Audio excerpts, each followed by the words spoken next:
Alright everybody, so we're going to start with our weapons for our physical damage dealer, okay? And for the weapons, there are green, blue, purple, and gold that you can use that will somehow boost the primary two stats that you want to look for. First is the commander damage, and then second is the attack. And then we'll look into the lesser stats that will play a better role in each different piece of gear as we put them up here on the tier list. Okay, let's go. So at the very bottom, we got the Outlaw's Dirk.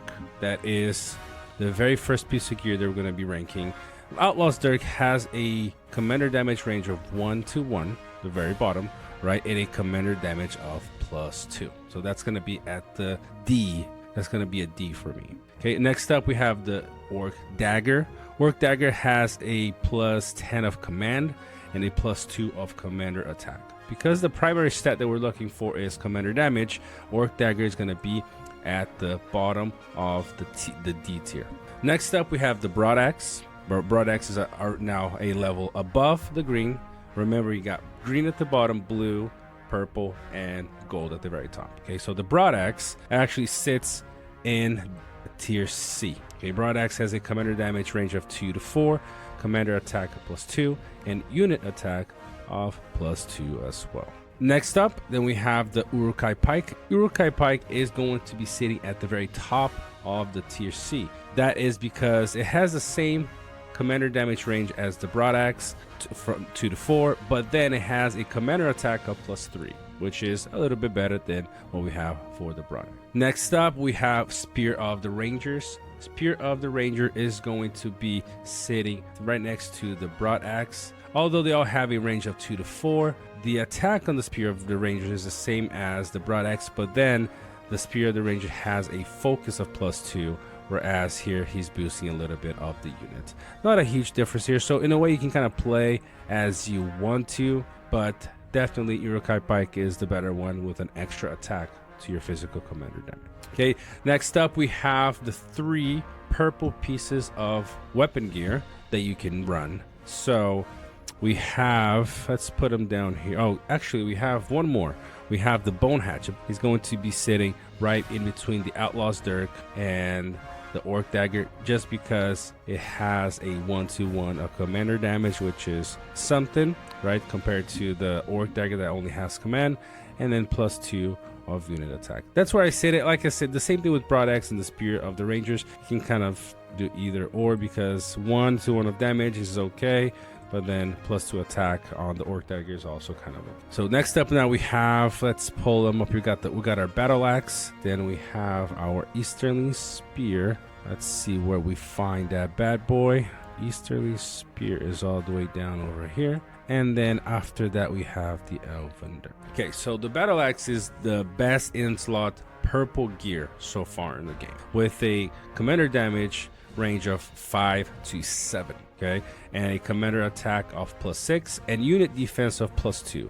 The unique thing about the Battle Axe is it boosts the damage that you want, the damage and the commander attack, but also helps you tank a little bit with the +2 of unit defense, remembering that these stats are all base, right, at the base level, zero strengthening and 0 refining. So it means that whenever you strengthen and refine, you're going to get even better stats. So all of the gear that we're using here, they're all base stats. Next up, we have the Easterly Spear. So the Battle Axe will sit at top of B for now. As we put in the gold, I might actually be switching things around depending on how close the stats are, but also which one is easier to get, a full strengthening and refined gold piece of weapon or a purple. So I'm going to look into that in just a little bit. So next up we have our Easterly Spear. Easterly Spear will be right next to the Battle Axe with the damage range of 3-7, kind of a higher range there. Commander attack is half of what the Battle Axe is, of a +3. It has commander defense of +2. Commander defense right now it's not really playing a huge role, so that's why we don't really take into consideration right now, at least. And +3 of unit attack. Although unit attack is higher than defense, on a physical damage dealer, you want to make your commander and your units as tanky as possible while boosting damage and attack at the same time. That's why Battle Axe is above the Easterly Spear. Also because it has a better damage range from 5-7. Elven Dirk is going to be sitting Elven Dirk is actually going to be sitting for me in this rank between between Battle Axe and Eastern, okay? The reason why I'm changing my ranking on the Elven Dirk is because the same principle with the Battle Axe, okay? It has a 5-5 damage range, which is not as high as 3-7, but that means at least every single time it's gonna hit the 5 because it's the minimum and the maximum. But it also has a commander attack that it's a little bit lower, okay? It's a -1 comparing to the Easterling Spear. But what I actually do like a lot about the Elven Dirk is the unit defense. When this is fully strengthened, you're gonna have a 9 of unit defense where you get nothing here from the Easterling Spear. You can say, you know, is the gangs that different? Not necessarily, but having 5 out of 5 hitting the maximum all the time and then hitting that, you know, 3-7, it could be that you hit one, you hit higher, but then the other can be hitting 3, so the average is gonna be 5. Having -1 attack but having 9 extra of defense for a lower spender, this could be huge. Okay, so that's what I do. That's how I'd rank the purple gear. You're probably gonna see in a little bit, I might actually be moving the Battle Axe a little bit higher compared to the gold gear. For the gold gear, there are a lot of gold weapons that you can use for your damage dealers.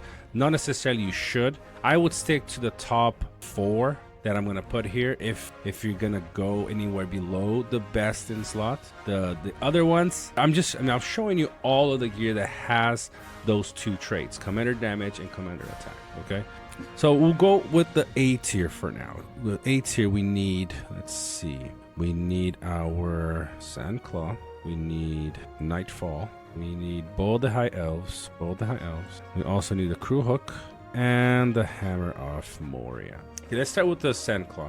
Sandclaw has a kind of the same principle as the Elven Dirk. It's the minimum and the maximum are the same, so 8 out of 8. The attack is +5, and then the secondary, the 2 things I want to consider here with Sandclaw is it doesn't have unit defense, but it does have +2 of commander initiative. Commander initiative is very important. We're seeing a lot of fights where when a certain commander goes first, he can counter some of the things that make the enemy commander unique, robbing the skills or doing something first that it helps them win the battle. So initiative is a good stat to look into. The issue is Sandclaw doesn't have a very high minimum or maximum. For a gold piece of gear, it's not too far different. When you look at this, 5 out of 7 and a 6 of attack, you got a 8 of 8 and a 5 of attack on a Battle Axe. Comparing, how hard is this to refine and strengthen? I'd say the Battle Axe will go over here. So I moved Battle Axe from the top of B to A so far. It's not gonna be at the top of A when you consider the rest, but it's definitely an A tier piece of gear, even considering gold. Okay, next up we have the Nightfall. Nightfall has a 7 to 10 damage range. It's on average very close to the Sandclaw, and it has unit defense and it has higher commander attack. Okay, and so I'm putting now Nightfall a little bit above the Sandclaw because of those 2 things. It has on average a 8.5, 8.5 if you're gonna go very specific of commander damage range, has higher commander attack, and it has also the unit defense that the Sandclaw doesn't have.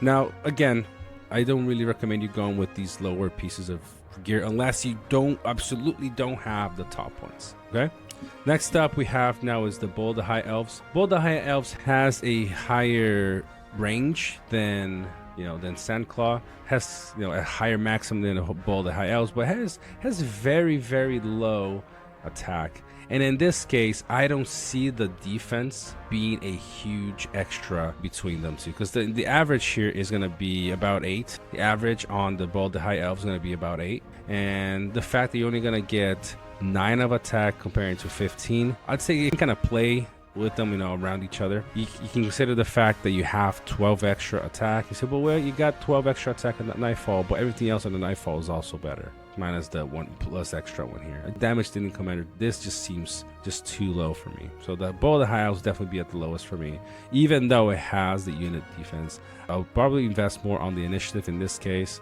than I would on the extra defense.